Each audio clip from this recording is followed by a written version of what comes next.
What's up, you guys? It's 2bricks, and I'm very excited to bring you a new mock build today.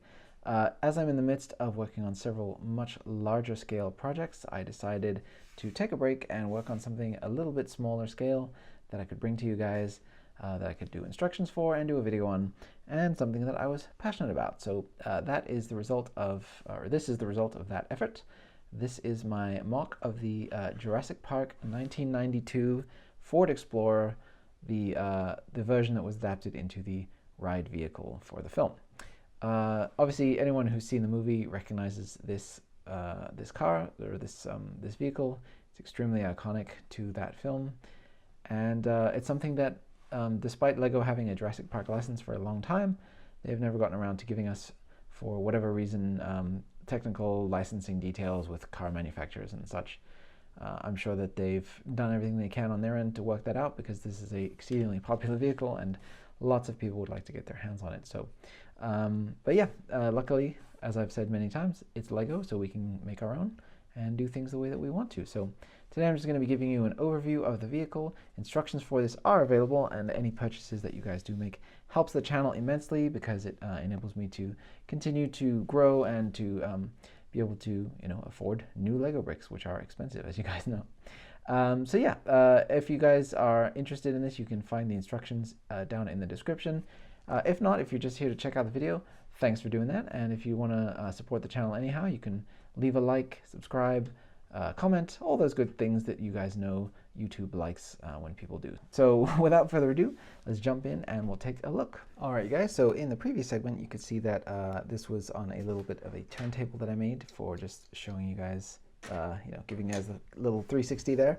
But as you can see, it does roll very nicely indeed, because it has proper official Lego wheels on it, unlike the large-scale version of this, which I made for my giant T-Rex breakout mock. You guys can check out the whole video series about that on my channel. Just look for T-Rex, I guess, type that into the search bar.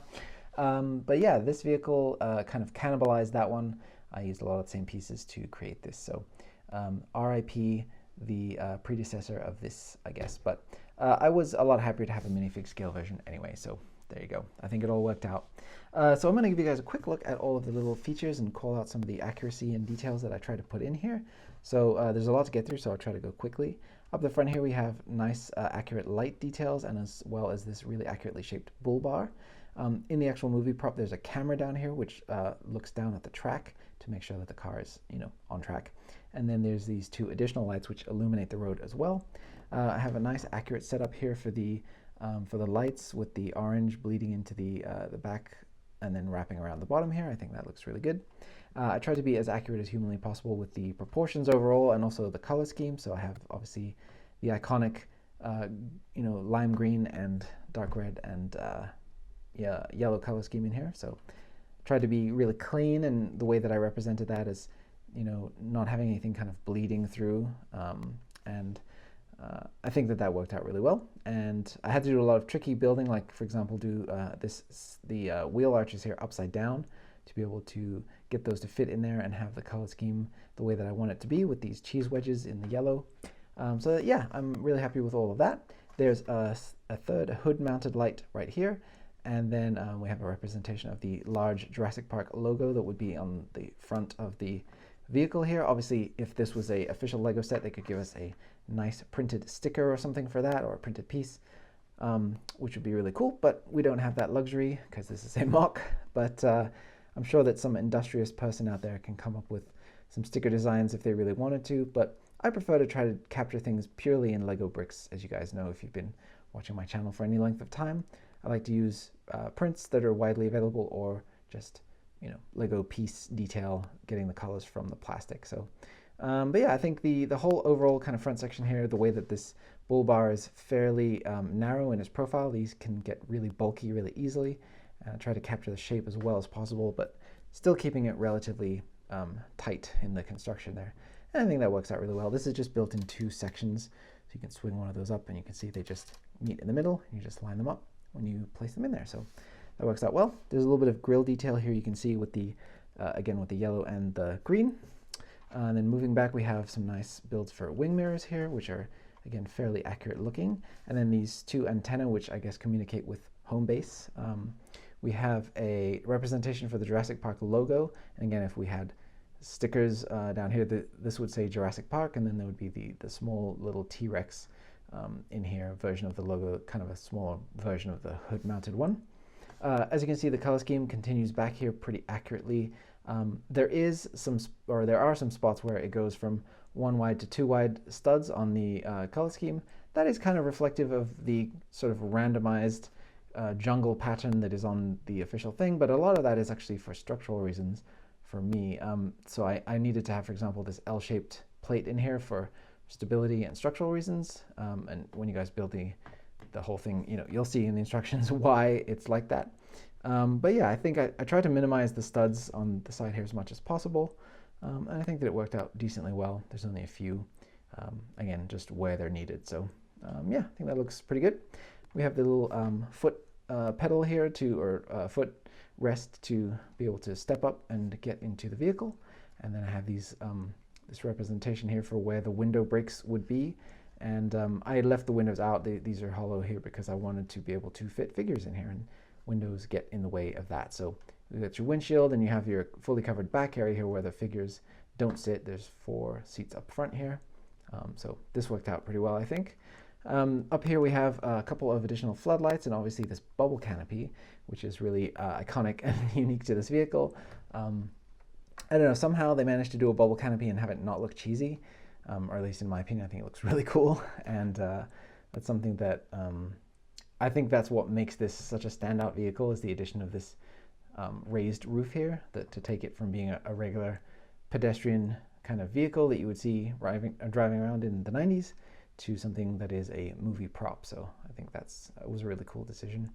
And then back here there's this little window, or perhaps some kind of vent detail. There's these little slats. I'm not really sure what they're for, but they're black and they look like this, and so that piece just represents that perfectly. Back here we have a blue stud for the, or single, blue plate, for the Ford logo.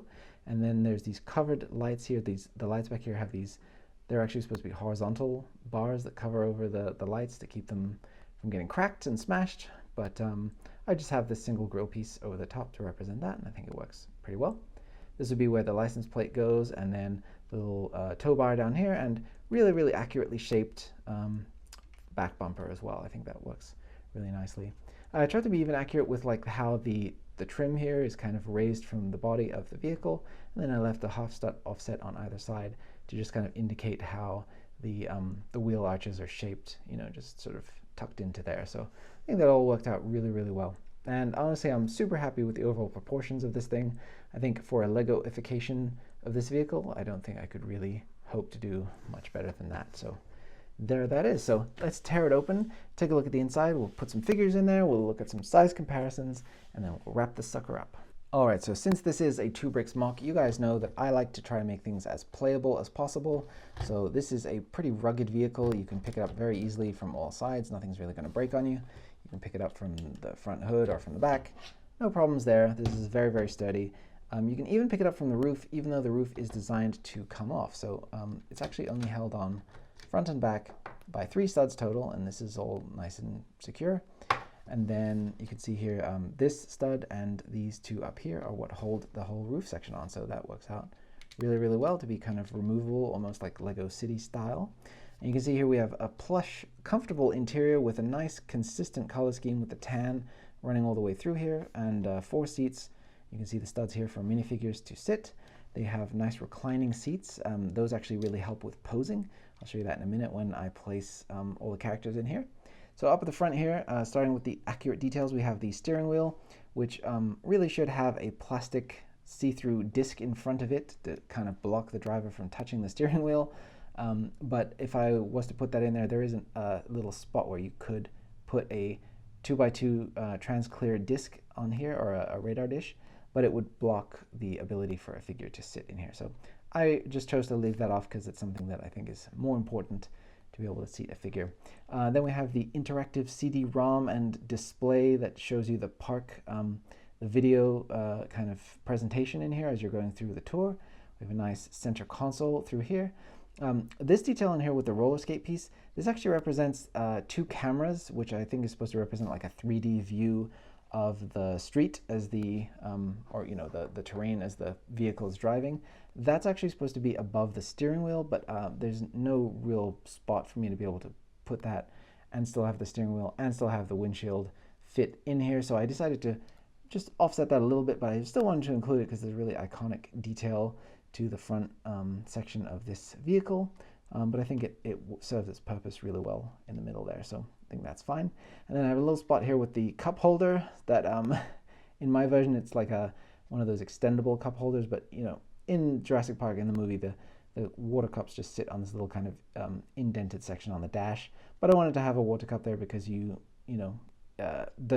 most iconic thing about the vehicle here is seeing that the T-Rex approaching and feeling the water rippling in the cup there. So that was something I needed to get in there. So moving into the back here, we have a build for Lex's flashlight, and that is really simply just a minifigure blaster piece with the trigger removed, and then a stud on the front there for the light bulb.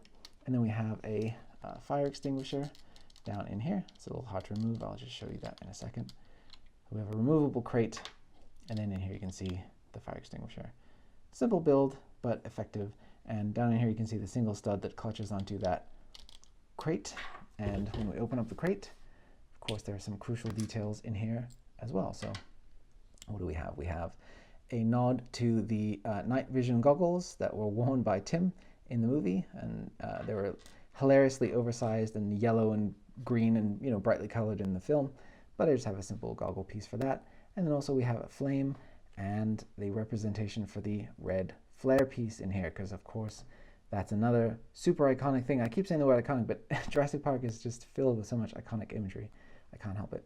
And of course this is the flare that Grant and also Ian Malcolm used to try to distract the T-Rex and save the children. So you can take that apart and you can fit all of that neatly into this little box, and you can just place that right back in its little spot. So I'm really happy with how all of that came together, and the fact that I'm able to fit all of those details. You kind of have to jiggle it, I guess, but able to fit all those details into this tiny build and have it be minifig scale, I think really works out well, and I'm super happy with it. So there we go. So that just fits in there neatly, and those are all of the interior features that you can really see. And so now let's place figures in here, and I'll show you how accommodating it is for that.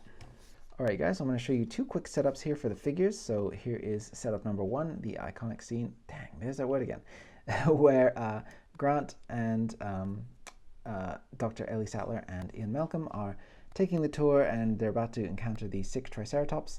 And Ian Malcolm, this is a custom figure by the way, I don't have an official Ian Malcolm on hand, is explaining chaos theory with drops of water on Ellie's hand. And he's flirting a little bit, and Alan is oblivious because he's just trying to look at the sick Triceratops. So there you go. That just shows you the versatility of the setups here. So you can have a character like Ellie sitting sideways. You can have characters sitting more towards the middle on that single stud right there, if that's a better look for you. And then you can also have just four characters straight up sitting facing forward, and it all works out really well. So plenty of space in there, and I love that. That's what you really want for a vehicle. I feel I'm always having trouble stuffing figures into the seats of my minifigure vehicles. So let me show you setup number two. All right, and then here I've just gone ahead and placed Tim and Lex into their respective seats.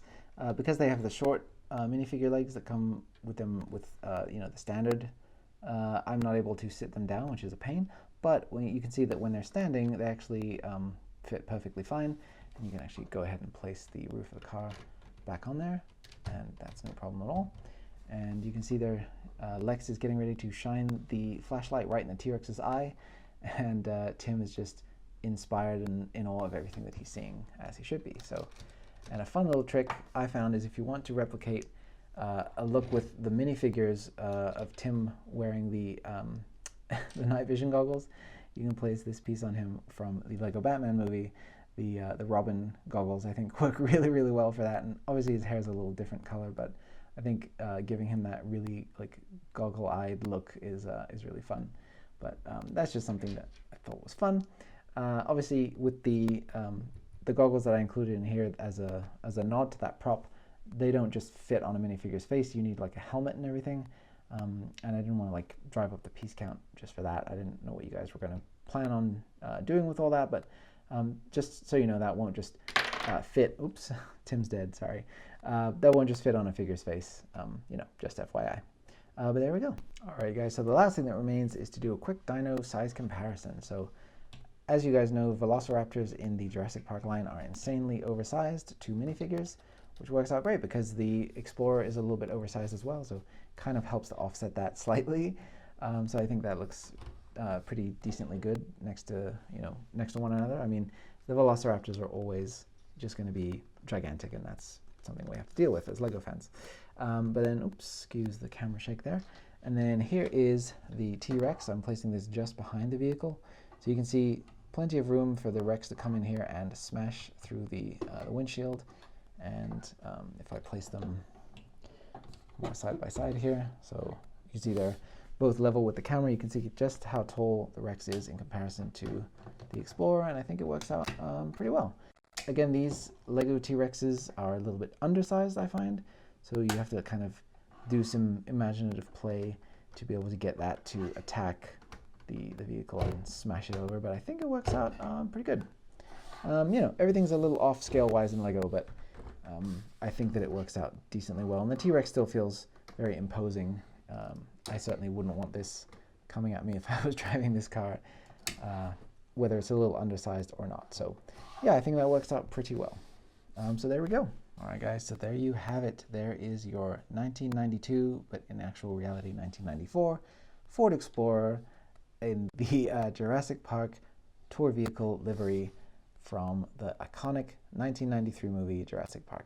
Obviously, you guys know I'm a huge fan of Jurassic Park. I've talked about that a lot on my channel, especially when I was building the T-Rex in very, very large scale. Don't forget to check that playlist out if you're a fan.